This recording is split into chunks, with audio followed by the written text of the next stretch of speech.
پیغمبروں نے ہمیں ہدایت دی, پیغمبروں نے بتایا کہ کوئی خدا ہے جس نے پیدا کیا ہے اور وہ پیدا کر کے بھول نہیں گیا. وہ اچھے کاموں سے خوش ہوتا ہے, برے کاموں سے ناراض ہوتا ہے. اچھے کاموں کی ڈیفینیشن بھی اس نے بیان کر دی اور برے کاموں کو بھی اس نے ڈیفائن کر دیا. اس نے بتایا نشہ حرام ہے, جوا حرام ہے, زنا حرام ہے, بوڑھے باپ باپ کو اولڈ ہاؤس میں جمع کرنا حرام ہے, رشتہ داری توڑنا حرام ہے, نسل روکنا حرام ہے. یہ ساری چیزیں اس نے بتا دی. غربت کے خوف سے نسل روکنا بھی حرام ہے. اس نے بتایا کہ رشتہ دار انسان کو خاندانوں کے شکل میں پیدا کیا ہے. ہر آدمی اخپل طریقے سے زندگی نہیں گزارے گا. ہوتا ہے نا انفرادی لائف, پرسنل لائف, ہر آدمی کی بس یہی بن چکی ہے. او بھائی یہ تیرا ماموں ہے, تیرا چاچا ہے, تیری بہن ہے, تیرا بھتیجا ہے. او بھائی میں کسی کو نہیں جانتا, میری کیا ہے پرسنل لائف. یہ نہیں, اسلام یہ نہیں مانتا.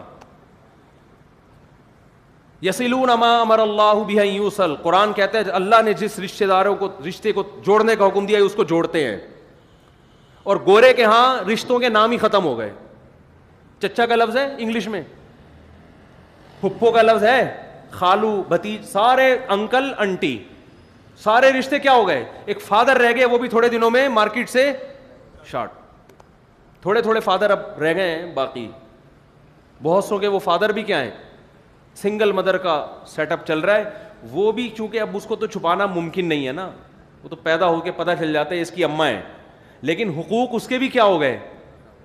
بولتے کیوں نہیں بھائی, ختم. اس کا کام پیدا کر کے محبت دینا ہے. جب تھوڑا سا بڑا ہوگا تو اماں, یہ جتنے حقوق بن رہے ہیں نا اولاد کے لیے تو بن رہے ہیں, ماں باپ کے لیے حقوق نہیں بن رہے. ابھی ہمارے سینٹ میں بل پاس ہوا نا, آپ کو پتہ ہی ہوگا کہ باپ بچے کو آنکھیں نہیں دکھا سکتا اور یوں نہیں کر سکتا. میں نے کہا پھر یہ اس بل کا مطلب سیدھا سیدھا یہ ہے کہ آئندہ سے ہمارے ملک میں بچوں کے بجائے باپ پیدا ہوا کریں گے. اب نہیں آ رہی میرا خیال ہے بات سمجھ.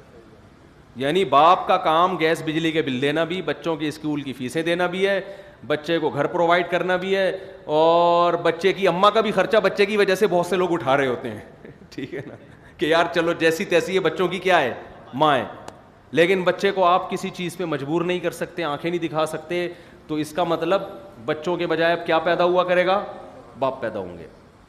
وہی حدیث ہے ان تلد الامۃ ربتہا, قیامت کی علامت ہے باندھی اپنے آقا کو جنے گی. یعنی الٹا کام ہو جائے گا, پیدا ہونے والا باپ ہوگا اور پیدا کرنے والا وہ اولاد ہوگا. اور یہ نظر آ رہا ہے ہمیں, بہت سے لوگ باہر سے آتے ہیں, یورپ میں, امریکہ میں, سب کی بات نہیں کر رہا, وہ ایسے بیٹھ کے اپنے بچوں کے سامنے پست آواز سے بات کر رہے ہوتے ہیں, ڈر رہے ہوتے ہیں کہ ہماری آواز اونچی ہوئی تو ہمارے بیٹے کو غصہ آ جائے گا.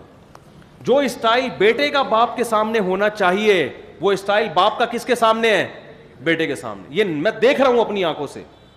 آج ایک کسی نے بڑی شاندار بات کی ہے کہ جس بوڑھے باپ کو اپنی جوان اولاد کو ڈانٹتے ہوئے ڈر لگے نا کہ آگے سے کہیں جواب نہ ملے, اس کا مطلب وہ بیٹا نالائق ہے. جس بوڑھی ماں کو یہ ڈر ہو کہ میں نے اپنی بیٹی کو ڈانٹا تو آگے سے مجھے جواب بھی مل سکتا ہے, اس کا مطلب وہ بچی کیا ہے, وہ نالائق ہے, ناشکری ہے. وہ باپ کو شریعت نے یہ رائٹ دیا ہے کہ جب چاہے بچے کو ڈانٹ سکتا ہے, اس کو یہ خطرہ نہ ہو کہ آگے سے مجھے جواب ملے گا. تو خیر, لیکن آپ اگر عقل سے فیصلہ کروائیں تو عقل سے آپ دیکھو کیا ہوتا ہے. سینٹ میں بل پاس ہو رہے ہیں اور پتہ نہیں کیا کیا چیزیں بنتی چلی آ رہی ہیں. تو قرآن بڑی خاندانی بات کرتا ہے. قرآن کیا کہتا ہے, ہدایت صرف کس کے پاس ہے, صحیح گائیڈ تمہیں صرف کون کرے گا, پیغمبر. یعنی اللہ کرے گا, کس کے ذریعے, پیغمبروں کے ذریعے.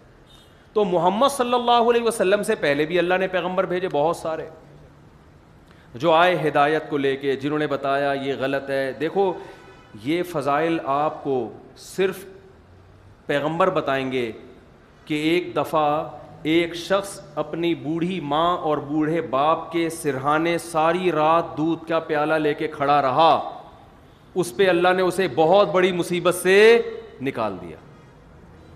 یہ فضائل آپ کو میڈیکل سائنس کی کتابیں نہیں بتائیں گی, یہ آپ کو فزکس اور کیمسٹری, یہ باتیں آپ کو سائنٹسٹ نہیں بتائیں گے. اس میں بھی انسان کو گائیڈ, یہ اس کا تعلق تہذیب سے ہے, تہذیب سے, روحانی زندگی سے ہے. سب سے پہلے تو والدین ہے نا جن کا شکر ادا کرنا ہے.